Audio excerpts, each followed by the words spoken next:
Assalamualaikum warga seluruh Banten. Banten Sepekan kembali hadir menyuguhkan beragam informasi seputar pemerintah Provinsi Banten yang telah kami hadirkan hanya untuk warga seluruh Banten.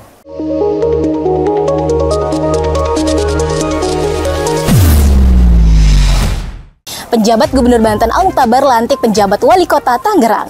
Penjabat Gubernur Banten Al-Mukhtabar melantik Direktur Dekonsentrasi Tugas Pembangunan dan Kerjasama Kemendagri Nurdin sebagai penjabat Wali Kota Tangerang di Pendopo Gubernur KP3B Curug Kota Serang, Selasa 26 Desember 2023. Pelantikan berdasarkan Surat Keputusan Menteri Dalam Negeri Nomor 100.2.1/3-6611 tanggal 19 Desember 2023 tentang pengangkatan penjabat Wali Kota Tangerang Provinsi Banten.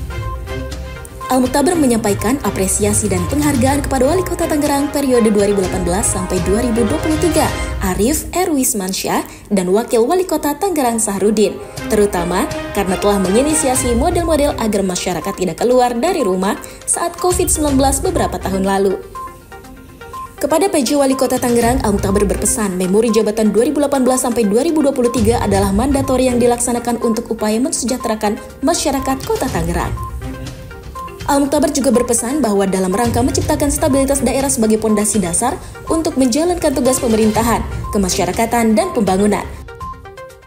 Menurutnya, koordinasi, kolaborasi, sinergi Forkopimda dan masyarakat menjadi kata kunci. Penjabat Gubernur Banten Al-Mukhtabar dan penjabat Sekretaris Daerah Virgoyanti pantau libur Natal dan Tahun Baru. Penjabat Gubernur Banten Al-Mukhtabar bersama Forum Koordinasi Pimpinan Daerah atau Forkopimda Provinsi Banten memantau perayaan Natal 2023 di sejumlah gereja yang berada di Kota Serang pada Minggu 24 Desember 2023 malam. Pemantauan tersebut untuk memastikan pelaksanaan Natal 2023 berlangsung dengan aman dan damai. Al-Mukhtabar bersama Forkopimda Provinsi Banten memantau perayaan Natal 2023 pada sejumlah gereja mengenakan sepeda motor. Rombongan memulai pemantauan berangkat dari rumah dinas Gubernur Banten di Jalan Brigjen K. Haji Syamun Kota Serang menuju Gereja Katolik Kristus Raja Serang yang berada di Jalan Mayor H. Abdullah, Cimuncang, Kecamatan Serang, Kota Serang. Penjabat Sekda Provinsi Banten Virgoyanti bersama Kepala Basarnas Banten Adil Trianto juga memantau arus lalu lintas libur Natal tahun 2023 dan tahun 2024 melalui udara, Minggu 24 Desember 2023. Arus lalu lintas dan kunjungan wisata terpantau meningkat. Virgoyanti menuturkan untuk tahun ini ada peningkatan kunjungan wisatawan khususnya wisata pantai. Penjabat Gubernur Banten Al-Mukhtabar sampaikan capaian percepatan penanganan stunting kepada Wakil Presiden Republik Indonesia K. Haji Ma'ruf Amin. Penjabat Gubernur Banten Al-Mukhtabar menyambut kedatangan Wakil Presiden Republik Indonesia K. Haji Ma'ruf Amin di Kompleks Pondok Pesantren An-Nawawi Tanara, Kabupaten Serang, Banten, Sabtu 23 Desember 2023. Pada kesempatan itu, Al-Mukhtabar menyampaikan capaian kinerja pemerintah Provinsi Banten dalam percepatan penanganan stunting. Khususnya, pengalokasian dana insentif fiskal tahun berjalan 2023 pada kategori percepatan penurunan stunting yang diberikan langsung oleh Wakil Presiden Republik Indonesia K. Haji Ma'ruf Amin sebesar 5,7 miliar. Al-Mukhtabar mengatakan, dalam penanganan stunting, bantuan makanan bagi anak stunting didistribusikan melalui metode dapur PKK dan pemberian bantuan berupa susu dan telur kepada anak-anak yang mengalami stunting dan gizi buruk. Penjabat Gubernur Banten Al-Mukhtabar tutup rangkaian penyaluran bantuan sosial tahun 2023. Penjabat Gubernur Banten Al-Mukhtabar menutup rangkaian kegiatan bantuan sosial dan usaha ekonomi produktif untuk masyarakat tahun 2023 di Kabupaten Tangerang, Jumat 22 Desember 2023. Sepanjang tahun 2023, pemerintah Provinsi Banten fokus menggiatkan program di atas sebagai implementasi dari arahan Presiden Jokowi dalam rangka penerapan 5 pokok reformasi birokrasi berdampak tematik seperti penanganan kemiskinan ekstrim, gizi buruk, stunting, inflasi, dan peningkatan investasi. Dikatakan Al-Mukhtabar, berbagai pendekatan yang dilakukannya secara komprehensif itu membuahkan hasil yang cukup baik. Salah satu indikatornya adalah stabilitas daerah yang sampai saat ini masih terjaga. Inflasi kita cukup terjaga, begitu juga dengan penanganan kemiskinan ekstrim yang saat ini berada di 0,41%. Stunting berada pada 20% tahun 2022 dan ditargetkan di bawah 14% pada tahun 2024. Gizi buruk juga terus berkurang serta peningkatan investasi terus membaik, bahkan melampaui target. Berbagai perbaikan itu, tambah Al-Mukhtabar merupakan upaya pemerintah Provinsi Banten dalam meningkatkan kesejahteraan masyarakat, di mana pembiayaannya juga berasal dari masyarakat melalui pajak yang dibayarkan. APBD yang direncanakan bahkan seluruhnya dialokasikan untuk peningkatan kesejahteraan masyarakat. Penjabat Gubernur Banten Al-Mukhtabar berharap partisipasi pemilih meningkat.